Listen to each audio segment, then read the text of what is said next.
Welcome back, beautiful gemsters. Here we are on another segment. For those of you that are new to the community, I am the host and founder, Miss Genesis Amaris Kemp. For those seasoned listeners, welcome back. With me today is a very special guest by the name of Scott Allan, and I'm going to tell you a little bit more about who Scott is, and then we're going to dive into a powerful segment. And if you're like me, if you're a note taker, make sure you grab a pen, a pencil, a piece of paper, and take notes, or you pull out your phone and take some notes there electronically because you want to retain the information that you're going to hear today. And it's recorded, so you could always go back and re-listen to it. So without further ado, Scott Allan is the best-selling author of Fall Big, Relaunch Your Life, and Do the Hard Things First. His books are published in 16 languages, and over 500,000 copies have been sold worldwide. So he's definitely on a mission to transform the human potential. Outside of that, he was a former corporate business trainer and transformational success strategist in Japan. He has invested in over 10,000 hours of practice and research into confidence development and mindset mastery training.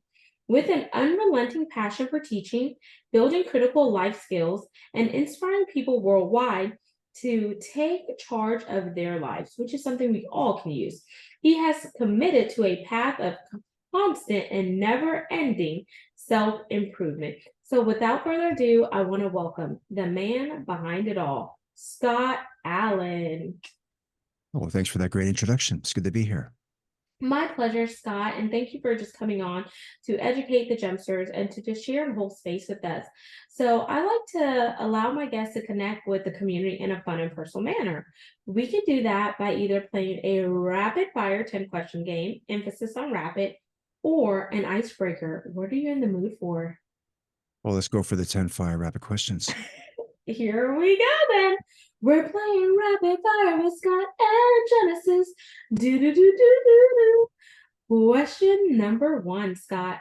What is one word to describe you? Unstoppable. Question number two. If you had the ability to have a lunch or dinner with any person, past or present, who would it be? I would sit down with Tony Robbins. Oh, okay. That's a good one. Question three. Is there a favorite show that you're watching, whether right now or maybe you watched it in the past? Probably in the past, I think one of my favorite shows currently is Stranger Things, Oh, waiting for season 5. okay. Oh man.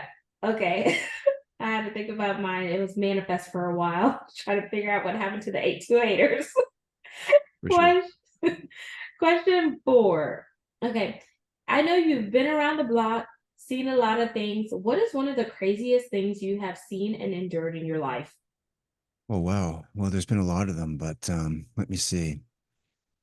Probably, oh, if I had to, okay, maybe when I went to China, there was a few crazy things there. This wasn't really a crazy thing, but I went to China, scaled the Great Wall of China, and I went through, like a day of climbing this wall. And then when we got to, I don't remember if we got to the end of it or not, but we got to the end of it, and it was like there were these, I don't know, guys selling these T-shirts saying, "I made it. I climbed the Great Wall of China." So that may not be a crazy story, but it was kind of like, wow, we just trekked for like it was a long hike. We went for like a long walk on this wall, but it's just kind of it wasn't crazy. It's just interesting. You get to the end of it, and they were trying to sell us souvenirs. And a similar story happened in Thailand when I went on this long drive up the mountains. It was like 8 hours long, and we get to this village. And as soon as we got off the car, I think this was not a negative. This is like a very interesting thing. We got out of the Jeep, and we're looking around and taking pictures. And this really nice old lady comes up to me and goes, picture, please." And she took my picture. And I said, "Oh, yeah, great." So we took a picture together. And then she goes, $100, please. And I was like, "Oh, okay. Well, fell for that one." So, yeah, but I have a lot of little stories like that. Again, I mean, they were just like times in moment where you're like, wow, that was interesting. Okay. And, it's like this ancient village up in the mountains. And they suddenly, like, when we got there, it went from this ancient village that's been there for like hundreds of years to suddenly they were selling us all kinds of stuff. So I don't know, it was kind of surreal. Wow. Question 5. Okay. So I want you to think about your younger self. We're going back in time. Mm. What is one event that you would change because you weren't really pleased with the outcome? And had you known what you know now, you would have done things differently. Mm. One event that I would have changed, probably would have changed the way that I was investing my money, I think, because I didn't really understand money until maybe recently, and I'm still learning a lot about it. And maybe this is true for a lot of people, but it's one of those things where I just kind of went with the flow, and I bought lots of stuff over the years and borrowed lots of money and paid lots of it back. And I don't know, it was, and eventually everything evened out. But it's just one of those things where I wish I'd, because I learned a lot of things along the way and learned a lot about self development and how the mind works and this, and that's just one area that I avoided. But if I'd gone back, I would have spent more time with that, I think. And there's no such thing as it's too late. So I'm still working on a lot of that. But yeah, we all have it's not a regret. It's just one of those things that I would have paid more attention to. Okay. So definitely like that. Working on where you invest your money. Question 6. If you could have any superpower, what would it be? Would it be the superpower to I like moving things, so it would probably be maybe similar to the Force and similar to what Magneto can do with steel. But I'd like to be able to, you know, not really manipulate fire or turn things into ice. But yeah, I'd like to move things with my mind. That'd be kind of neat. Then I wouldn't have to go to the fridge. I could just like bring a sandwich to me while I'm on the couch or something. So, Question 7. Okay. What is your favorite color? mm, dark green. Okay. Question 8. What is one thing that you can do up until you die and you're like, I'm just gonna rock out with this? Hmm. I would probably continue to publish books or create products in the space and build a powerful is in like a very influential community of people who want to learn from everything I have to offer and just continue to build that community. See how big we can get with it. Question 9. You being open and traveling worldwide, how important is diversity, equity, inclusion, and belonging to you? It's very important. So I love the feeling of connection, not just to people, but to people all around the world. So that's one thing I loved about traveling and why I still enjoy traveling is because going from culture to culture and just being open to the different way that people live, the different beliefs they have, the traditions they have. And I love learning that stuff and just being open to it. Always learn a lot about yourself as well. Yes, very, very true. And question 10, it is our pass or play question, and here are the rules. If you pass, our roles are reversed, and you can ask me a question. If you choose to play, I ask one last question to wrap up rapid fire. So are you passing or playing? Oh, I'm playing. Okay, last question. What is your favorite place that you have traveled so far? Favorite place that I've traveled so far? Ooh, that's a difficult one, but all right. I'm going to say, ooh, Hawaii. Ooh, okay. Yeah. Hawaii, y'all. So Mm. you've learned a little bit more, audience, about who Scott Allan is. So now let's get to the meat and potatoes. And I always say meat and potatoes because I love to eat. That's why I have to work out, so I'm not as big as a house. But so we're gonna zoom on over there. So thanks for playing with me, Scott, and giving the audience a little taste of who you are. Now I'm gonna jump into the work that you're doing because you have a lot of books behind you. But one of your big ones right now is Relaunch Your Life, Break, Destroy, and Reclaim. So before we dive into that, I kind of want to hear the back end story. And the reason why I want to hear the back end story, because I always like to tell my listeners, don't look at where a person is right now, because before they got there, there were things that they had to go through and endure to make them who they are, whether it was mistakes, whether it was screw ups, whether it was, relearning and redefining themselves. But just because you see a person one way does not mean that they have quote unquote arrived, or does not mean that they still don't have a lot to learn. So, can you give us a quick snapshot of, or the Cliff Notes version of what your background was and what led you to writing this? All right. Well, I think Relaunch Your Life was maybe the fourth or fifth book that I put out there. I'll get into that in a second, but my background, going back a few years in the day was so I'm from Canada and I was living in Vancouver at the Ooh. time before I moved to Japan. Yeah. And I was an electrical engineer at the time. So that was my initial training.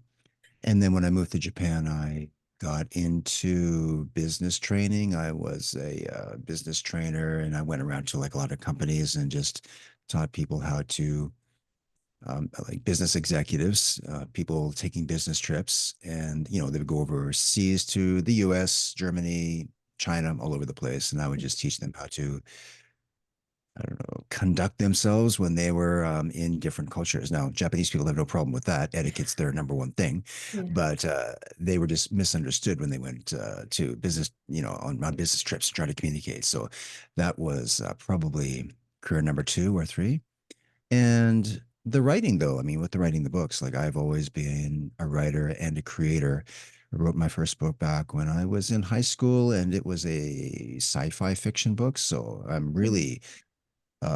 was a fiction author, still am to at heart, love fiction, but I went with nonfiction because self-help and personal development books, that path just led me to discovering my greater self. And so I wanted to create books like that to help other people.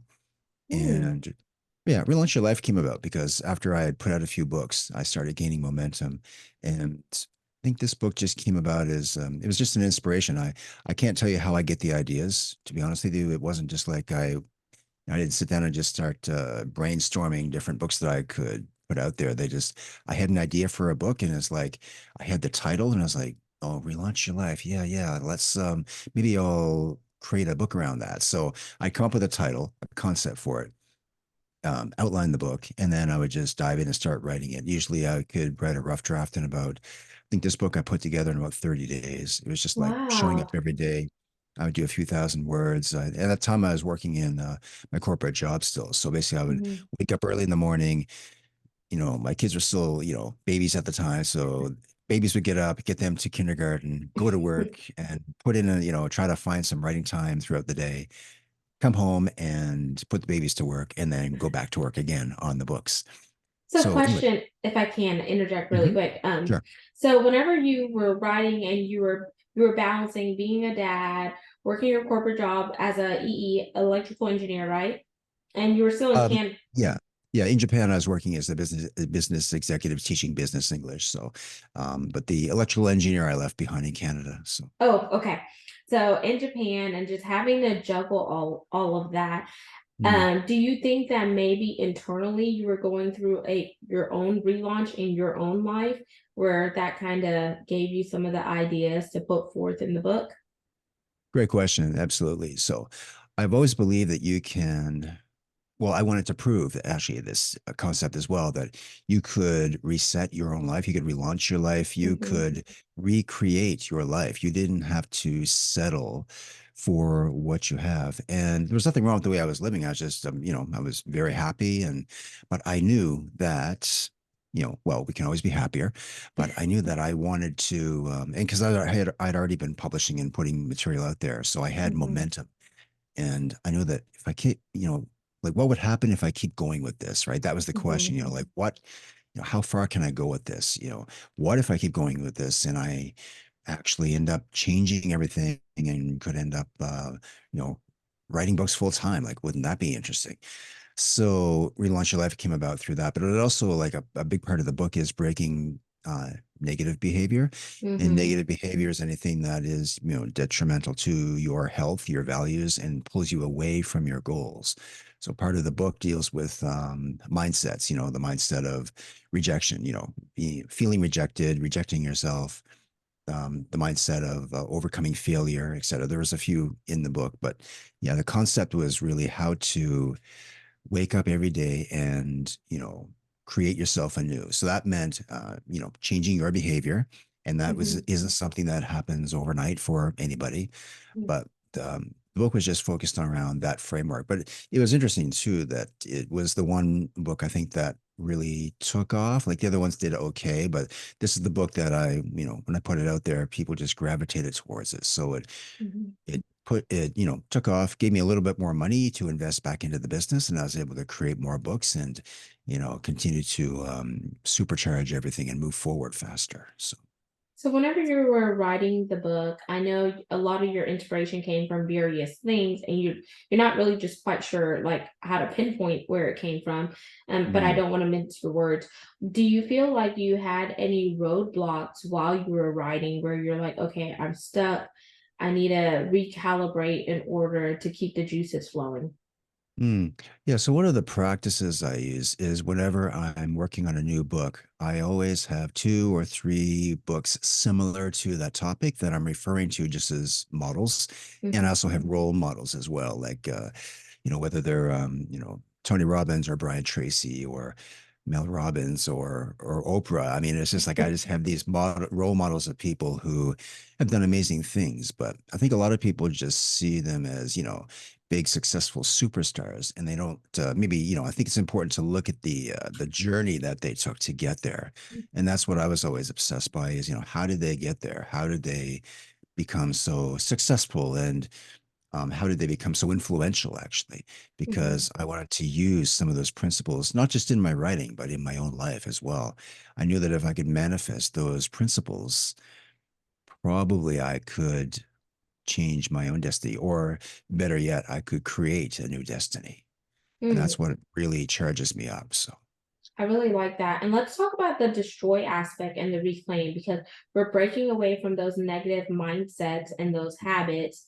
Then we're reconditioning ourselves and retraining ourselves. But once you break away from that negative, you need to fuel yourself with positive things mm, and reprogram yourself so you could have like a new paradigm and etc. Let's talk about the destroy and reclaim because I think that will pertain to everyone as well.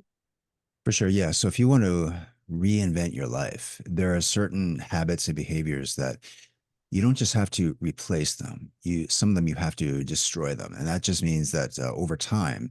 So let's just take and again, a bad habit is just anything that it's only a bad habit if you claim it to be one, Mhm. right? So again, a bad habit is something that takes you away from your goals. Is leading you away from the person that you most desire to be.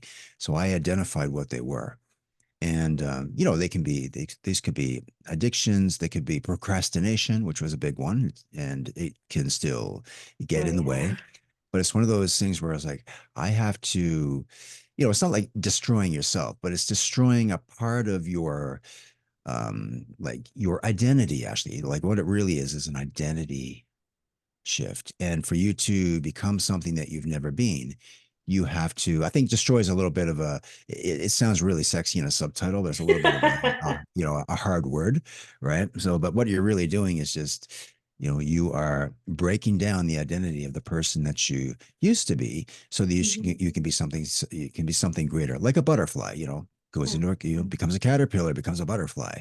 And that was kind of the concept behind that is like, if I could do things differently, act differently, and eradicate the negative behaviors that were, and that's like negative thinking, negative emotions, all of these things lead into negative behaviors. If I could change these things over time, then what would be the result of that? And the result of that is that I feel as if I had created or I was creating a second brain. You've heard of that where people like, in neuroscience, they talk about building the second brain. Well, that really comes with rewiring your mindset, rewiring your brain, building a new Mhm. mindset, you know. And I think that's something that we should constantly be focusing on, because if we're not, we're defaulting to chaos, and chaos is something that the world is always moving towards chaos. In other words, it's, we're getting older, everything's getting older, everything's deteriorating, and that can't be helped. Every system breaks apart.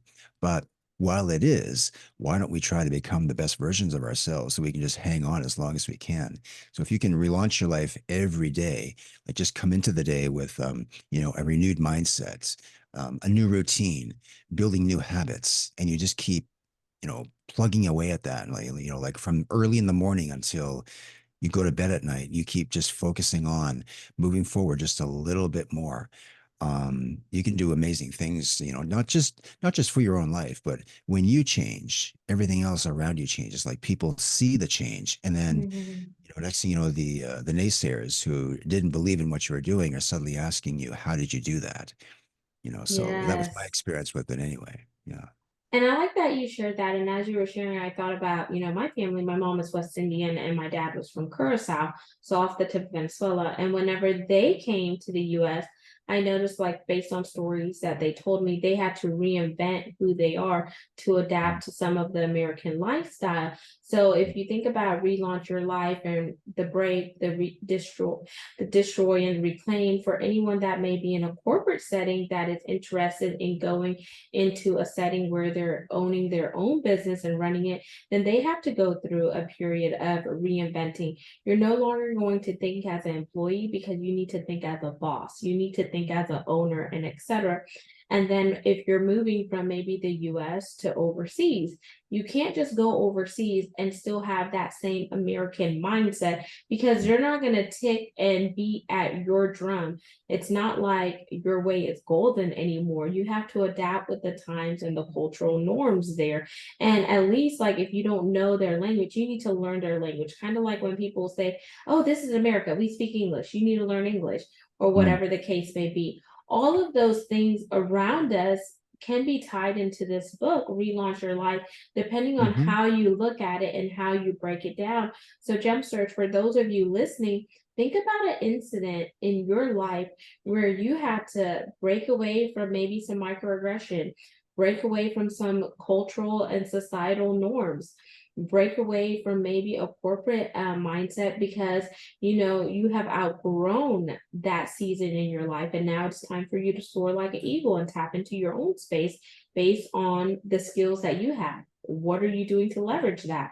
How are you destroying some of those paradigms and some of those subjections that maybe society has placed on you, or maybe your family has placed on you? And how can you reclaim who you are at the core? What is your purpose? What is your talent? And how are you going to show up for yourself in order to create an imprint that's going to drive an impact? So I always like to articulate that with the audience so they're able to connect the dots, because we are multidimensional, we are multifaceted, but sometimes we get so stuck in the mundane where we see things one-sided and we think what's working is working. I'm not going to tweak anything. I'm not going to change everything. But you wonder why you're ending up with the same results, which is the definition of insanity, right, Scott? It sure is, for sure. Yeah. Adaptability is very powerful. Yeah. I think that's one thing I did very well. I mean, I don't know if it was just the way that I am, but whenever I went into a different culture, it was like, because, yeah, when I first moved to Japan, for example, I met people from all over the world, from the US and Mm. Canada and the UK. And, like some people adapted really well and they're really into it. And other people are like, why don't they speak English here? Why don't they do this way and that way? It's like, well, probably because we're in a different country and that's just not the way they do things. Like it just made sense to me. It's like, Mm-hmm. well, why don't you try learning Japanese? And for me, like I just dove right into it when I got here, into the language, into the culture. Sure, I mean, I had a few cultural issues, but I didn't have like cultural shock. Like a lot of people were just shocked that they weren't going to do things the way that they were doing them back in Kansas. And I'm like, well, we're not in Kansas anymore, so let's get it together. And maybe that's why I've been here for so long, and I've gone to like a lot of other cultures as well. And I was always just I just want to see, when people were maybe what I perceived as people being rude, maybe that's just the way that they were. So, Yeah. and yeah, so I just had a lot of interesting, like, I think it's all perception really, but you do have Mm-hmm. to be open-minded. You have to open your mind to the way that, the world isn't always going to be working the way you want it to. So you've got to adapt and be very malleable. So but yeah, anyway, it's been an interesting journey. I like like that. And I really like the fact that, you were able to adapt because a lot of people are not able to adapt. But what I would say, like, for those who do travel from a corporate aspect, like, I never got to do any international traveling when I worked in oil and gas. I always did domestic. But they did teach us whenever you're getting ready to go into new territories and globally, they had like a list of things that what the country is like and etc. And you kind of got a guide beforehand, which kind of prepped you so you're not walking into anything that was like, oh my gosh. So, and I really like that aspect. And I wish that we had more of that information for more people out there so they're not so naive and etc. Or some people get a passport, explore. You only have one life to live. Like, let's live, because that afforded me abilities. I always like look back whenever I was a child, and I told my mom, we never went to Disney World, we never went to Disneyland. She's like, well, how many people had a passport by the age of 5 and got to go back home where their parents were from and Mhm. explore the cultures there? So I was like, oh, that's true. So that was part of me relaunching my life in a sense, because the art of comparison could keep you stagnant. And I think that's important for us to realize, because if we keep comparing ourselves, we're never truly going to relaunch our life on our terms. Would you Mhm. agree with that sentiment, Scott? Absolutely. Yeah, for sure.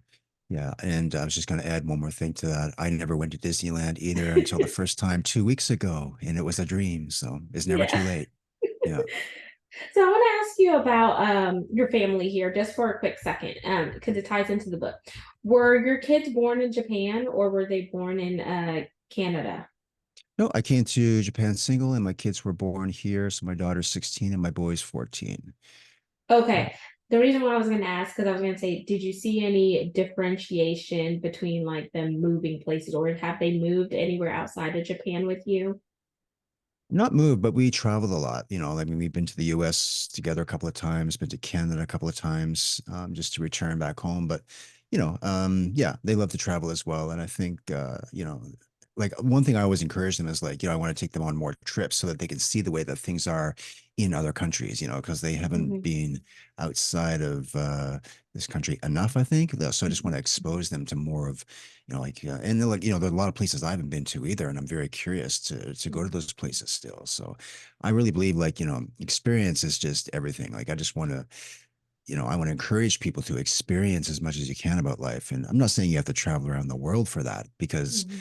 a lot of the experience, you can actually travel internally as well, which Mhm. means like you're not learning something new. Like, get on that path, like I'm just always on this path of like learning new things. Sometimes it's learning new skills for my business, but the other side of it is actually, I spend time every day in meditation, just going deep within myself to find out what's in there, and that can be a little bit not scary, but I mean it can be a little bit uncomfortable. So, but again, that's part of the learning process, is like when you do these things that are uncomfortable, you grow from that. So, Yeah, and I guess the reason to put some context why I asked that question is because as your book, may relate to, adults. I'm a millennial, and I'm not sure how old you are, may relate to us, but it may very much be applicable to kids, because let's be honest, like, they are learning so much these days with mm, whatever's on the media and etc. And I think if we get this book in the hands of younger people and get it in their adolescence,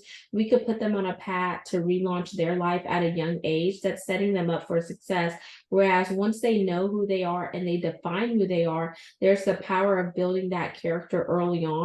So whenever some other subjections come up to them, they're like, I already know who I am, I know where I'm going, and I know the path ahead of me. Not saying that they're not going to deviate from that path or stray away, but you instill those principles in them early on. So that's why I asked that question, because I want to let the audience know if they have any kids out there in their life, if they have any kids in their life, or they have any young adolescents. Let's think about getting this powerful book in their hand so they can kind of understand a little bit more about themselves, self-discovery, self-awareness, and really build those character skills at an early age. Would you agree or disagree there? I know you're the mastermind behind it all. yeah, I don't know if I'm the mastermind, but I certainly agree with that. I think that also, if you live long enough, if you're going to go through, okay, well, some people call it an identity crisis, and that sounds Mhm, like a negative concept, like I'm having an identity crisis, but that's actually a good thing. I think you should be having an identity crisis so you can recognize that you want to change your identity. Because again, if we work on changing your identity, it's everything. Because it doesn't mean you have to change, move to a different town and become a completely different person. We're talking about something that's happening inside yourself. Because mhm, if you want to, maybe you've reached a plateau in your life and you're just stuck, right? Well, it may be time for, and again, changing your identity is really like changing your behavior, changing your mind, and then, doing the things that you've never done before so that you can become the person that you've never been before. So, mhm. Yeah, thank you for sharing that. And I know we're coming close to our time commitment. So I want to be able to jump into the CTA. But before I do, is there something that I didn't ask you about that you want to share with the audience quickly before we jump into your call to action? I think just the one thing, like one of the questions I get from a lot of people is, I want to change, but I'm stuck and I don't know what to do next. And so Mhm, I always, just give a very simple strategy. And this is something anybody can do at any time because the, I think it comes down to a lack of clarity, like a lack of clarity on what your goals are, what it is that you want to do. And to get to a stage where you can start to move forward with little steps, just sit down with a pen and paper. You can be at your computer, but I like to use pen and paper still, and just start to map out like make a list of all the things that you've always wanted to do. Like, where do you want to go? What do you want to achieve? What do you want to see? Who do you want to be? And just start to work with that, because that was something like I still do this practice. And then when you get that and you decide, like, maybe choose two or three or four things on the list and make a vision board for it. And the reason I say a vision board is because when I make a vision board and I can just spend 10 or 15 minutes a day looking at that board, you start to connect the dots. When you connect the dots, you start to develop the pathway that you want to take moving forward. mhm. So, just a little plug in for people who are stuck and they need to move forward. You do have to sit down and take some quiet time for yourself, right? Block off 30 minutes. I have a little timer that I'll block off for 30 minutes and just do some journaling. I do it every day. And it's my time to, maybe do some deep thinking, maybe not do any thinking at all, but I'm just, that's when I'm at my most creative, I think, during that time. Not actually when I'm writing, but when I'm actually taking that time to just think in open space. So. Beautiful, and thank you for sharing that, Scott. Now let's jump into the CTA. This is a part of the segment where you tell the audience how they could connect with you. So share your website and give them some homework because I always like to say, what good is listening to the content if you're not going to take what you heard and apply it? Absolutely, yeah. So they can find me, of course, at on Amazon. You can probably find all of the books there. And depending, so if you go there, you just plug in Scott Allan, author of Scott Allan books, you'll find them. And we have two websites. One is scottallanpublishing.com, and the other one is scottallanbooks.com. That is the Shopify store where we're about 80% of getting it completed, but it's still live and people can order the books there. So that's going to rock really soon, and we'll have lots of merchandise and courses on there eventually. But I was going to say, if you want to listen to some other interviews, I've been doing a lot of those. You can find those on YouTube as well. Perfect. And I think I was going to add one more thing, and I can't remember what it was, but just the last thing is, just keep pushing forward with your thing. Like, take 5 minutes in the morning to have a discussion with yourself in front of the mirror. Do what Mel Robbins suggests. Just get really uncomfortable by having a conversation with yourself and start to feel like and like build that trust with yourself. And because once you do, and once you figure out what you want, it just comes down to three things: knowing what you want, building a plan to get it, and then showing up every day for yourself and putting the time in. Amazing, and thank you for sharing that. And audience, all of Scott's contact information will be in the show notes. So all you have to do is read and click in, make sure you grab a copy of this book or any of the other books that speak to you and share it. Share this content with someone else, and don't just retain and keep the knowledge for yourself. We're putting it out there so you can go ahead and learn, grow, but also help somebody else learn and grow. So my big ask and call to action is for brand sponsors. It is paid sponsorship to keep the movement and mission going behind the show, which is to curate topics that are educational, inspirational, and motivational while weaving in DEI and B, which is diversity, equity, inclusion, and belonging. We're on 40 plus audio platforms, and all of the videos will be on YouTube.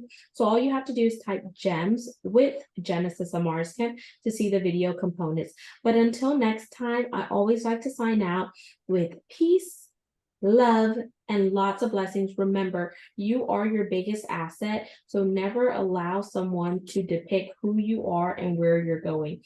Take a bet on yourself, run your race, and know that you were created on purpose for a purpose, and the world needs you to show up and be your unique and authentic self. You are a gemster and you're part of this community, and I want to salute and thank Scott Allan for the work that he's doing on the forefront as well as behind the scenes. Thank you for being here today, Scott. It's been wonderful. Thanks for having me on the show, and good luck, everybody. Signing out.